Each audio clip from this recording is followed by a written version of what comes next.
महाराज पृथु जी के वंश में सज्जनों एक राजा हुए बढ़ई सत, इनको प्राचीन बढ़ई कहते हैं। कर्म कांड के बड़े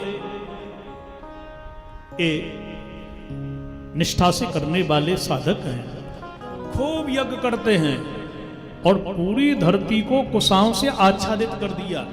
अंत में जाकर के यज्ञ तो करते हैं और यज्ञ में एक त्रुटि होती है, पशुओं की बलि देते हैं। ये नारद जी को ठीक नहीं लगा और आकर के पुरंजन उपाख्यान सुना करके इनको वैराग्य दिला करके कर्म से निवृत्ति दिला करके भक्ति के मार्ग पर चला दिया। 10 बेटाओं के लिए रास्ता दिखा दिया भगवान का। और इस स्कंद का सबसे बड़ा सार है अंतिम श्लोक कि भगवान तुमसे प्रसन्न होंगे। कैसे होंगे? बोले ठाकुर जी को प्रसन्न यदि करना है तो 3 बातें मान लो बस। दयया सर्वभूतेषु संतुष्ट्या येन केन वा सर्वेन्द्रियोपशान्त्या च तुष्यत्यासु जनार्दन। 3 बातें मान लो। जनार्दना आसु तुष्यति, भगवान बड़े जल्दी प्रसन्न हो जाएंगे। कौन कौन सी 3 बातें? पहली बात दया सर्वभूतेषु, हर प्राणी पर दया करना सीखो। हमको मानव शरीर मिला है, कमाता केवल मानव है, खाते सब है। तो कुत्ते के तो कोई दुकान मकान है नहीं, उस पर भी दया करो। कुत्ता को घर में पालोगे तो सत्य में कह रहा हूं पुड़खे भी आपके हाथ का जल नहीं लेंगे, देवता पूजन नहीं लेंगे, मंदिर में जाने से कोई लाभ नहीं किसी प्रकार का। कुत्ते को जो पालते हैं उसके घर का होम धूप दीप देवता पितर कोई ग्रहण नहीं करते, कोई उसके हाथ से सुकृत नहीं लगता है।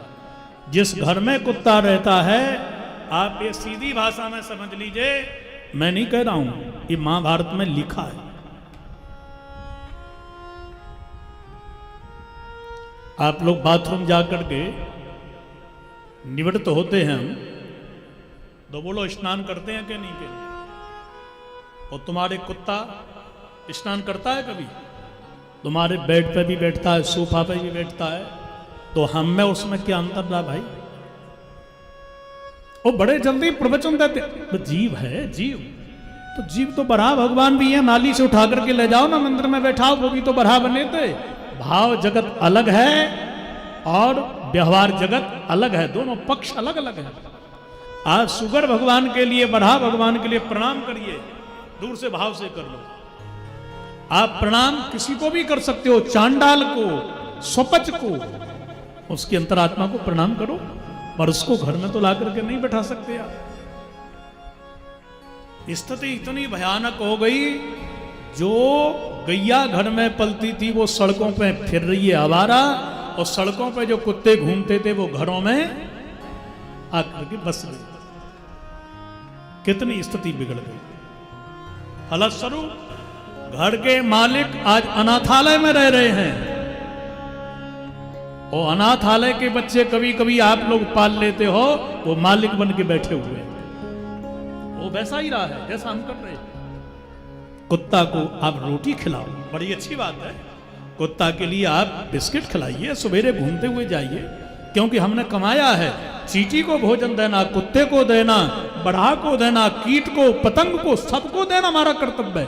भगवान ने सिस्टम बनाया है कि नाली में भी जो गंदगी जा रही है, थाली आपने धोई, जो उसमें भोजन के कण जा रहे हैं वो भी किसी का एक हिस्सा है, सबको दिया है।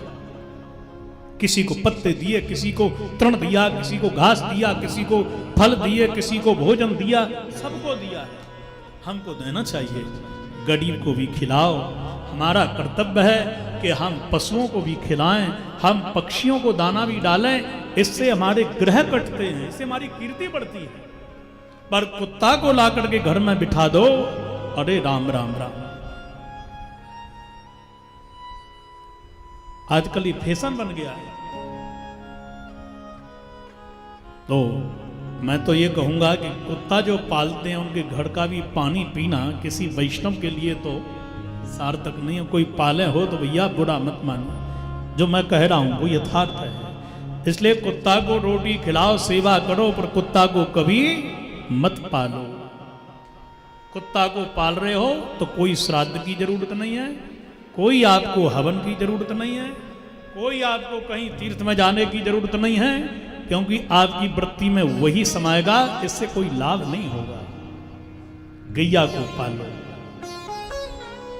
नहीं पाल सकते तो आप जहां गैया पल रही हैं वहां की गोद ले लो भैया।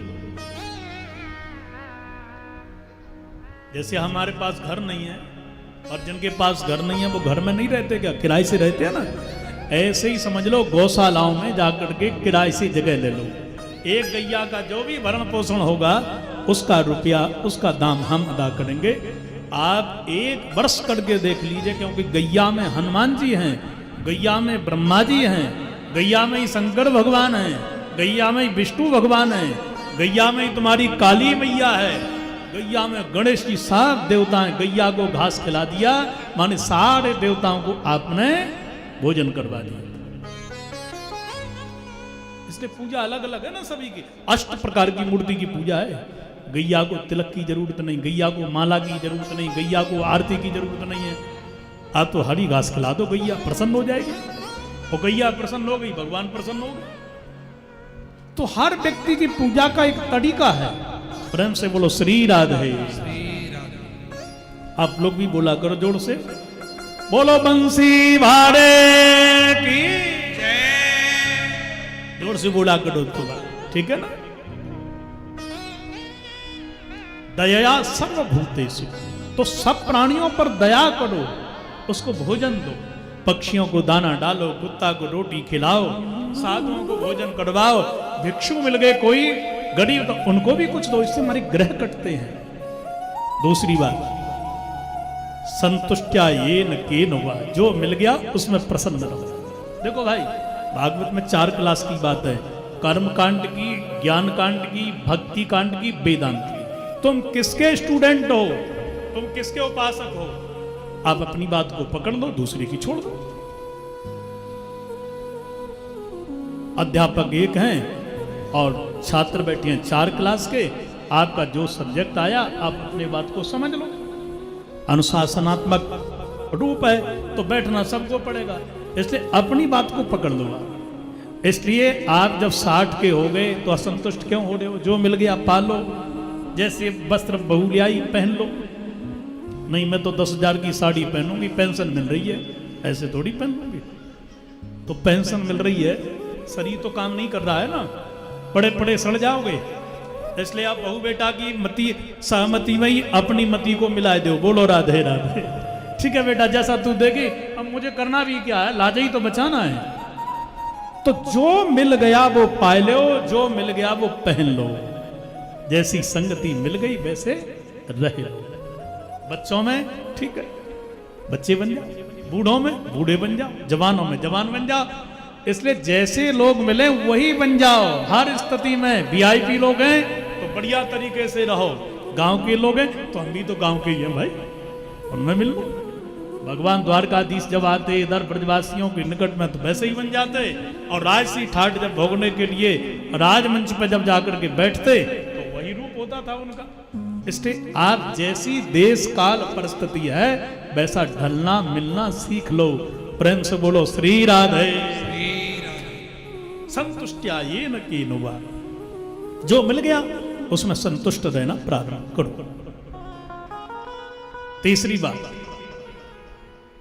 सर्वेंद्रियोपशांत्याचार। ध्यान दे रहे हो ना, सब पर दया करो। और दूसरी बात, जो मिल गया उसमें संतुष्ट करो। सर्वेंद्रियोपशांत्याचार, इंद्रियों का दमन जरूरी है। जो आंखें कहें वो मत देखो, जो जीवा मांगे वो न लो। इसलिए कभी कभी कंट्रोल भी शरीर पर करो। नहीं, शुगर का पेशेंट हो, रसगुल्ला नहीं खाना है, नहीं भाई मुझे शोभा, ऐसे असभ्य गीत शोभा नहीं देते हैं। गाड़ी में चला रहा हूं, बच्चे सुनेंगे, क्या कहेंगे? क्या बच्चे हमको प्रणाम करेंगे? दादा दादी हो, भजन करो तो सब लोग प्रणाम करेंगे। इसलिए उम्र के अनुसार, आयु के अनुसार आपका रहन सहन होना चाहिए। इंद्रियों का दमन करते जाओ। प्रेम से बोलो राधे राधे। बस काम बन जाएगा।